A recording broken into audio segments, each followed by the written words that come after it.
Chapter 10, Hallorann continued. I don't think I've had real butter since I was a kid back in Berlin, New Hampshire. Well, you'll eat it up here until Olio seems a treat, Hallorann said and laughed. Over in this bin, you got your bread, 30 loaves of white, 20 of dark. We try to keep biracial balance at the Overlook, don't you know?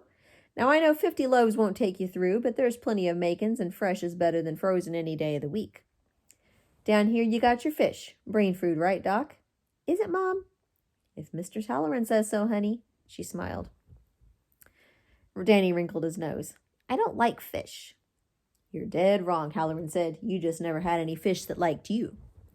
This fish here will like you fine. 5 pounds of rainbow trout, 10 pounds of turbo, 15 cans of tuna fish. Oh yeah, I like tuna.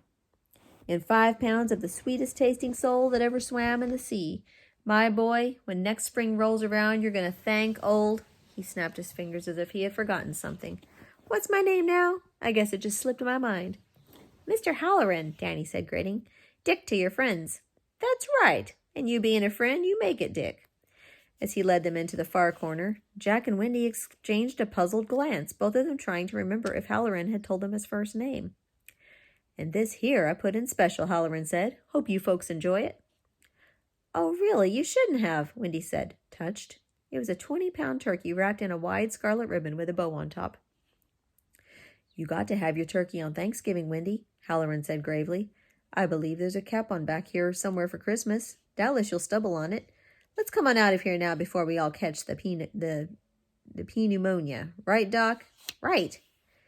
There were more wonders in the cold pantry. 100 boxes of dried milk. Hallorann advised her gravely to buy fresh milk for the boy and Sidewinder as long as it was feasible. 5 12-pound bags of sugar. A jug of blackstrap molasses. Cereals. Glass jugs of rice. Macaroni. Spaghetti. Ranked cans of fruit and fruit salad. A bushel of fresh apples that had scented the whole room with autumn. Dried raisins, prunes, and apricots. You got to be regular if you want to be happy, Hallorann said, and pealed laughter at the cold pantry ceiling where one old-fashioned light globe hung down on an iron chain. A deep bin filled with potatoes and smaller caches of tomatoes, onions, turnips, squashes, and cabbages. My word, Wendy said as they came out. But seeing all that fresh food after her $30 a week grocery budget so stunned her that she was unable to say just what her word was. I'm running a bit late, Hallorann said, checking his watch, so I'll just let you go through the cabinets and fridges as you get settled in. There's cheeses, canned milk, sweetened condensed milk, yeast, baking soda, a whole bag full of these table talk pies, a few bunches of bananas that ain't even near to ripe yet. Stop, she said, holding up a hand and laughing. I'll never remember it all. It's super, and I promise to leave the place clean. That's all I ask. He turned to Jack. Did Mr. Ullman give you the rundown on the rats in his belfry? Jack grinned. He said there were possibly some in the attic, and Mr. Watson said there might be some more down in the basement. There must be 2 tons of paper down there, but I didn't see any shredded, as if they'd been using it to make nests. That Watson, Hallorann said, shaking his head in mock sorrow. Ain't he the foulest talking man you ever ran on? He's quite the character, Jack agreed. His own father had been the foulest talking man Jack had ever run on. It's sort of a pity, Hallorann said, leading them back toward the wide swinging doors that gave on the overlooked dining room. There was money in that family long ago.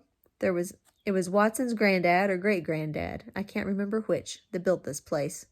So I was told, Jack said. What happened? Wendy asked.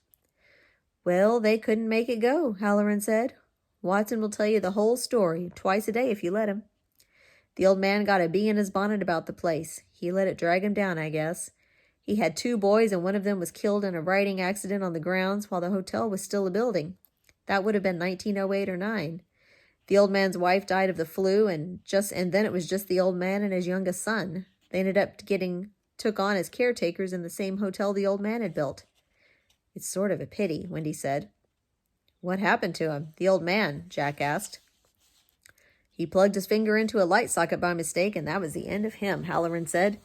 Sometime in the early 30s before the Depression closed this place down for 10 years. Anyway, Jack, I'd appreciate if you and your wife would keep an eye out for rats in the kitchen as well. If you should see them, traps, not poison. Jack blinked. Of course. Who'd want to put rat poison in a kitchen? Hallorann laughed derisively. Mr. Ullman, that's who. That was his bright idea last fall. I put it to him. I said, what if we get up here next May, Mr. Ullman, and I serve the traditional opening night dinner, which just happens to be salmon and a very nice sauce, and everybody gets sick, and this doctor comes and says to you, Mr. Ullman, have you been doing up here? What have you been doing up here? You've got 80 of the richest folks in America suffering from rat poison.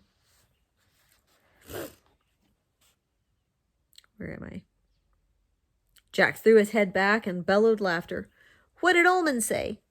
Hallorann tucked his tongue into his cheek as if feeling for a bit of food in there. He said, get some traps, Hallorann.